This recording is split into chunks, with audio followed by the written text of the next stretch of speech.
Fare di necessità virtù. Un proverbio che racconta la prima parte della stagione invernale del comune di Roana, un turismo trasformato a causa della pandemia, un approccio differente al mondo sportivo privilegiando soprattutto il contatto con la natura. La stagione è iniziata, diciamo, un po' in sordina, poi man mano ha preso un po' più di vigore. Il vigore è stato dato anche da un modo diverso di vivere il turismo, da un modo diverso di affrontare quella che è anche il rapporto con il mondo sportivo, quindi il mondo sportivo vissuto non solo con un binomio di sci montagna, ma vissuto con un modo di vivere lo sport diverso a 360 gradi che ha portato anche ad apprezzare altre attività che magari prima venivano un po' in subordine, quale ad esempio la possibilità di escursioni con le ciaspole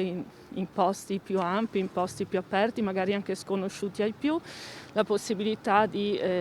diciamo, affrontare l'alpinismo anche per quelle persone che si avvicinavano all'inizio a questo tipo di sport e c'è stato quindi un modo diverso di vivere l'altopiano, di scoprire quelle bellezze che magari una volta erano riservate, diciamo, più alla gente del posto. Tutti pronti ad una seconda parte di stagione, magari un po' più nevosa. Intanto speriamo che nevichi un po' di più, anche se le piste comunque sono innevate, e speriamo che le persone possano affrontarlo in modo sereno, che abbiano la voglia di vivere questi aspetti, diciamo, accompagnati anche dal mondo della natura